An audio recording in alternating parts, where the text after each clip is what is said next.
Hey y'all, this is Monica. I am the Natural Hair Eclectic, and I'm here today with another weekend garden update. Okay, let's go. So, first, you all know Little Noble. He is an aloe nobilis. Could possibly be an aloe mitre. Apparently, there are like 100 or so different species of aloe outside of aloe vera, but he is hanging in here and doing well. Now, he recently got a new neighbor, and that is Big Vera, my aloe vera plant. As you know, aloe vera is really good for skin. Most people use it for like sunburns, if you burn yourself cooking like I do. Sometimes if you, just need something for your skin, it's good for acne, like as a skin moisturizer or whatnot. You can use it in all types of hair and beauty products, as you probably already know, because you always see products that are touting that their main ingredient is aloe. And so this is where it comes from, those wonderful leaves that are protruding out. You can cut those leaves open, and there is a nice succulent gel that's on the inside, and you can literally put that leaf right on yourself. Like if you have a burn or whatever, you can put it on there. You can take the gel out and use it as well. I'm going to be using it in a conditioner. I'm going to make another banana conditioner. I'm going to throw some organic aloe vera gel in it. Anyway, that's what's going on inside of the house. Let's go outside and see how the other plants are doing. Okay, y'all, so we're back outside in the garden. This is my first, iris that I transplanted. And she is doing her thing and growing, but we still have some leaves that are browning that need to be pulled. Moving over here. This is the main garden area that's going to have to move, but we can talk about that later. So here's my garlic. So garlic you can plant if you buy a bulb from the grocery store. You can literally take those cloves that are in the inside and dig a little hole, a little shallow hole, put your clove in that hole with the pointy side up, cover it up with dirt, and you can literally grow garlic that way. And these four right, water it and they will grow. And these are proof of that. I put 4 cloves over here just to see if it was true that you could grow it, and you can see they're growing really well, vegetating very well. We have 1, 2, 3, 4, some 5 leaves on each one of these, so they're doing really good. I name all of my plants. That's Thelma and Louise on the right, and Thelma and Louise are on the left, and Bonnie and Clyde on the right. So they're doing good.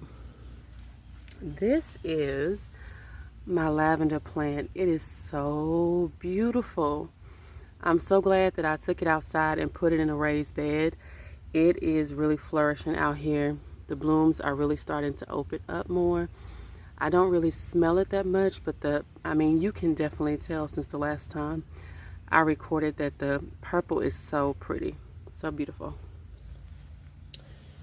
Then we have our potato plants, our Quartet that started this all. The largest one is the Woodwinds here on the end.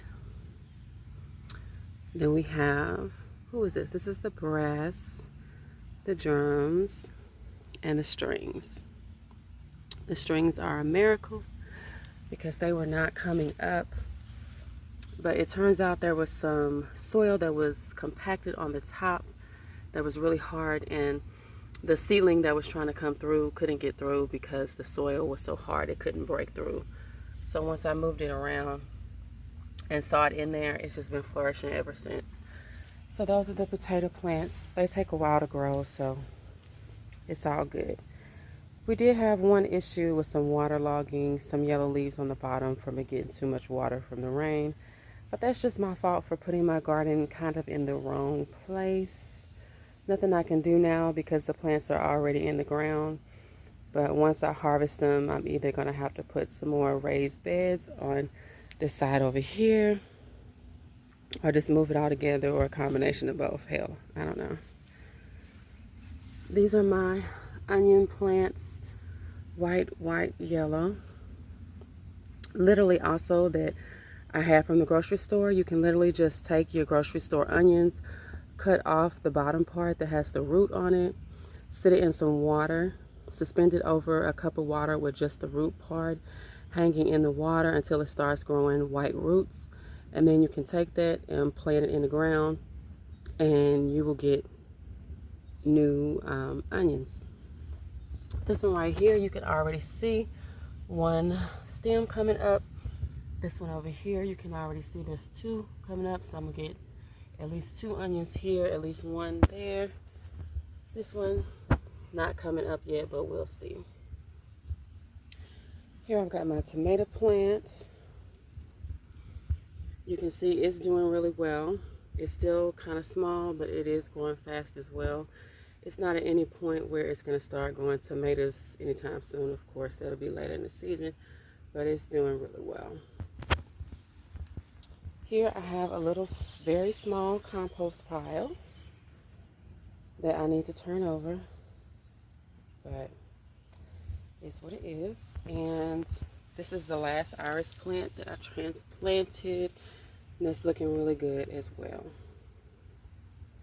She hasn't fallen over. It's been, you have to cut the leaves down because when, you know, it storms or it gets windy, they can fall over because they take a little bit to reroot themselves when you transplant them.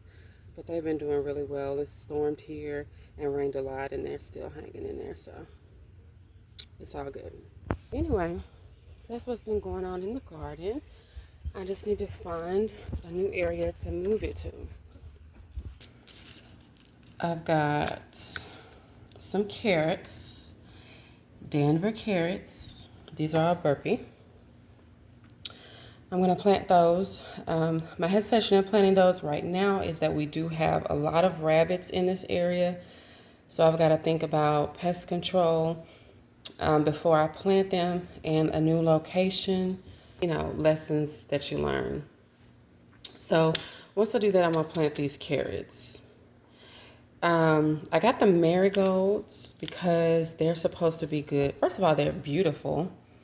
This is Burpee's Best Mixed Colors, marigold mixed. They're very beautiful in color, but they're supposed to be a good pest deterrent for certain kinds of insects. I got the sunflowers, honey, the solar eclipse sunflowers. Very beautiful. Can't wait to plant these because I love sunflowers. Of course, you could always harvest them for the sunflower seeds as well. So I'm just going to see how those go once I move everything around. And then we have this beautiful mixed flowers. Pollinator mix has so many beautiful flowers in there. Some Chinese forget-me-nots, some echinacea, just a whole bunch of different varieties in there that look really cool. So these are supposed to help you to attract bees and butterflies to your garden. Some of them can also be a good pest or insect deterrent for your garden as well. So looking forward to that. I just have to figure out the location of my garden. So, you know, as a new gardener, I just got a little overzealous once my plants started growing. But what I have found out is that you really need to scout out your area before you plant your stuff. Make sure you put your garden in a place that has a lot of sunlight, gets a lot of sunlight, and is well draining, not sitting at the bottom of a hill. So like the problem that I have is that it rains and the water runs down and pools in that one place. So on a slope is best. But you know what? We live and we learn. But I just give you these videos because I want you to see what I'm doing, because this is just something that I picked up on a whim. I mean, it's something that I always wanted to do, but just never did it for whatever reason. And my daddy started his garden, and then he just gave me those potatoes, and that was it. But my thing is, like, you can garden and you can be self-sustaining. You can grow your own food. You can grow your own vegetables.